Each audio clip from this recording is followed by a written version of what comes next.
सास का घूंघट पार्ट 3। अब तक हमने देखा कि देविका की हालत बहुत नाजुक है, लेकिन घर के आदमी उसे डॉक्टर के पास नहीं जाने दे रहे और जोगिंदर ने घर के मेन गेट पर बहुत बड़ा ताला लगा दिया है। लेकिन देविका की सास विमला पहली बार घूंघट उठाकर समाज के बनाए नियम का उल्लंघन करती है और देविका की जान बचाने की कोशिश में जुट जाती है। मैं भी देखती हूँ मेरी बहू को डॉक्टर के पास जाने से कौन रोकता है। देखो सचिन के बापू, दरवाजे की चाबी दे दो मुझे। तुम्हारा दिमाग ठिकाने पर है, पहले सर पर पल्लू रखो और अंदर जाओ। आज तक मैंने आपका हर गलत फैसला सर झुकाकर स्वीकार कर लिया, लेकिन आज मैं आपकी एक बात नहीं सुनूंगी। मुझे मेरी बहू की किसी भी कीमत पर जान बचानी है। मुझे चाबी दे दीजिए। पिताजी माँ ठीक बोल रही है, चाबी दे दीजिए ना, नहीं तो देविका नहीं बचेगी। देविका मरती है तो मर जाए, लेकिन यह दरवाजा नहीं खुलेगा। सारी औरतों को इस देविका नाम की बीमारी ने पागल कर दिया है।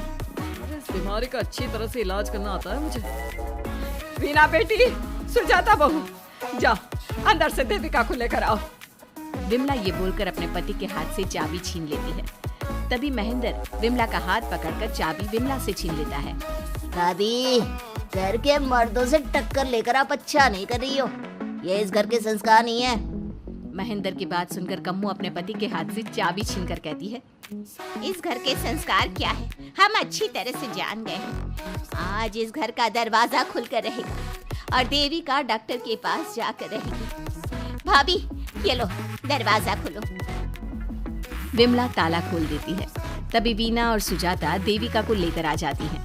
घर की सारी औरतें देविका को लेकर घर से जा रही होती है कि तभी सुजाता का पति मोहन उससे कहता है, सुजाता, तुम देविका को लेकर इस घर से निकल तो रही हो, लेकिन याद रखना, अगर तुमने एक कदम भी बाहर निकाला तो वापस इस घर में मत आना। मैं देविका के साथ अस्पताल भी जाऊंगी और वापस इस घर में भी आऊंगी। देखती हूँ कौन रोकता है मुझे। देखता हूँ कैसे इस घर के अंदर कदम रखती हो और कौन तुम्हारी मदद करता है। कानून मेरी मदद करेगा और कारट के दरवाजे हर नागरिक के लिए खुले हैं। मोहन को अपनी पत्नी से इस तरह बात करता देख कल्याण वीना से कहता है, वीना, तुमने देविका का साथ देकर अच्छा नहीं किया। अगर तुम अभी भी इसके साथ गई तो अपना और मेरा रिश्ता खत्म समझना। मुझे कोई फर्क नहीं पड़ता। तुमने आज तक किया ही क्या है मेरे लिए। तुम खुद घर जमाई बनकर मेरे घर में रह रहे हो। कभी 100 रुपए की साड़ी दिलाई है मुझे। मेरे आने से पहले मेरा घर छोड़कर निकल जाना, समझे। ये बोलकर वीना और घर की सभी औरतें देविका को अपने साथ अस्पताल ले जाती है। वहाँ जाने के बाद डॉक्टर जल्दी से देविका का चेकअप करता है। चेकअप करने के बाद वो गुस्से से कहता है, ये क्या किया है तुमने? क्या हुआ डॉक्टर साहब? आपकी बहू की इतनी ज्यादा हालत खराब है और उन्हें चोट भी लगी है, फिर भी आपने उन्हें हॉस्पिटल लाने में इतना लेट कर दिया। आपको 3 दिन पहले ही इन्हें हॉस्पिटल में एडमिट करवाना चाहिए था। हमसे गलती हो गई डॉक्टर साहब, लेकिन आप जल्दी कुछ करिए। हमारी बहू और उसके बच्चे को बचा लीजिए। देखिए, अभी कुछ भी कह पाना मुश्किल है। हम माँ और बच्चे में से किसी एक को ही बचा सकते हैं। आप सोच लो किसे बचाना है। डॉक्टर साहब, आप देविका को बचाइए, उसे कुछ नहीं होना चाहिए। देखिए, हमें देविका का ऑपरेशन करना पड़ेगा। आप इनके पति को बुलाइए, हमें कुछ पेपर पर साइन करवाने हैं। डॉक्टर की बात सुनकर सभी औरतें सोच में पड़ जाती हैं। तभी वीना कहती है, डॉक्टर साहब, इनकी पति नहीं आ सकती। ये इनकी सास है विमला देवी, आप इनसे साइन करवा लीजिए। लेकिन पेशेंट की हालत इतनी नाजुक है, इनके पति है कहाँ? वो अपने आदमी होने का धर्म निभा रहा है। पति धर्म के बारे में उसे कुछ नहीं पता। डॉक्टर साहब, वो नहीं आएगा। क्या क्या करना है आप मुझे बताइए। थोड़ी देर बाद डॉक्टर देविका का ऑपरेशन शुरू कर देते हैं। जब वो ऑपरेशन थिएटर से बाहर आते हैं तो कहते हैं, आप लोगों की किस्मत अच्छी है, देविका भी सुरक्षित है और उसका बच्चा भी।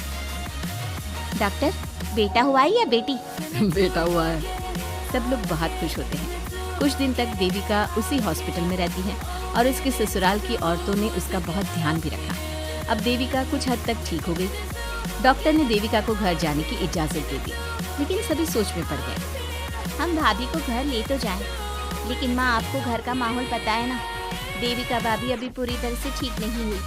भाभी वहाँ आराम नहीं कर पाएंगी और पता नहीं घर के सारे आदमी हमारे साथ क्या करेंगे। माँ, क्या हम डॉक्टर से बात करके देविका को थोड़े दिन और यहाँ नहीं रख सकते? जब वो पूरी तरह से ठीक हो जाएगी तो उसे यहाँ से ले जाएंगे। ये बात सुनकर विमला सोच में पड़ जाती है। तभी कम्मो कहती है, तुम दोनों ठीक कह रही हो, मैं अभी डॉक्टर से बात कर लेती हूँ। कम्मो डॉक्टर से बात कर लेती है और देविका कुछ दिन में बिल्कुल ठीक हो जाती है। देविका अपने बच्चे को गोद में लिए बाकी औरतों के साथ अपनी ससुराल जाती है, लेकिन घर के सभी आदमी उन्हें दरवाजे पर ही रोक देते हैं। खबरदार, तुम में से कोई भी औरत अगर घर के भीतर घुसी, अगर तुम घर में कदम रखोगी तो घर अपवित्र हो जाएगा।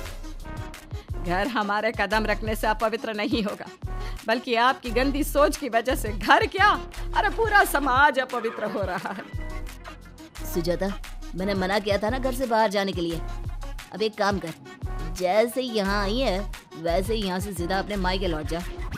क्यों जी, क्यों चली जाऊँ मैं अपने मायके? मैं जब तक चाहूँ यहाँ रह सकती हूँ। अगर आपने मुझे इस घर में आने से रोका तो मैं आपकी पुलिस में शिकायत कर दूंगी। वीना, इन सब की तरह तुम्हारा भी दिमाग खराब हो गया है। अब मैं तुम्हें बिल्कुल बर्दाश्त नहीं करूंगा। तुम्हें ऐसी सजा दूंगा कि तुम याद रखोगी। सजा बाद में देना, पहले मेरे घर से बाहर निकलो। खुद पूरी जिंदगी में एक घर नहीं खरीद पाए और मुझे सबक सिखाने की बात बोल रहे हो। देखो बिना, तुम इस घर की बेटी जरूर हो, लेकिन कल्याण इस घर में ही रहेगा। उसने बहुत कुछ किया है इस घर के लिए, लेकिन तुम अब यहाँ नहीं रह सकती। क्यों नहीं रह सकती? इस घर पर मेरा उतना ही हक है जितना सचिन का। देश के कानून ने मुझे ये हक दिया है। अगर मैं चाहूँ तो कोर्ट का सहारा लेकर इस जायदाद का आधा हिस्सा ले सकती हूँ। और हाँ कल्याण, तुमसे तलाक भी ले सकती हूँ। वीना, देविका के साथ रह रहकर तुम्हारा दिमाग भी खराब हो गया है। और कम्मो, मैंने तुमसे कितना मना किया, घर से बाहर मत जाओ, देविका की मदद मत करो, लेकिन तुमने मेरी एक नहीं सुनी। अब तुम इस घर से और मेरी जिंदगी से चली जाओ।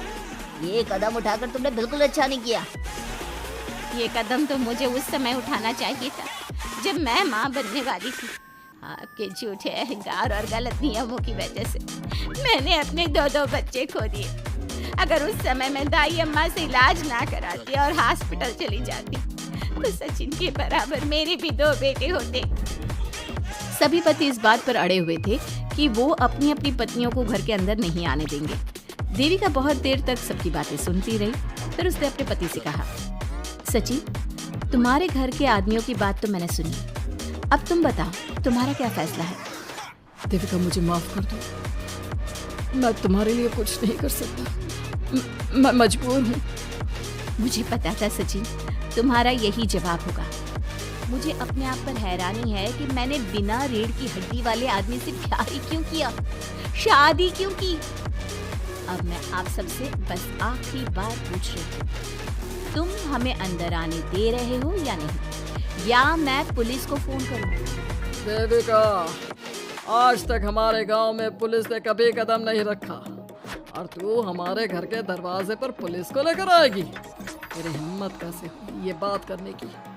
आज तक इन औरतों ने घर से बाहर कदम नहीं निकाला था और 2-4 दिन में तूने इन सबको इनके अधिकार भी याद करा दिए।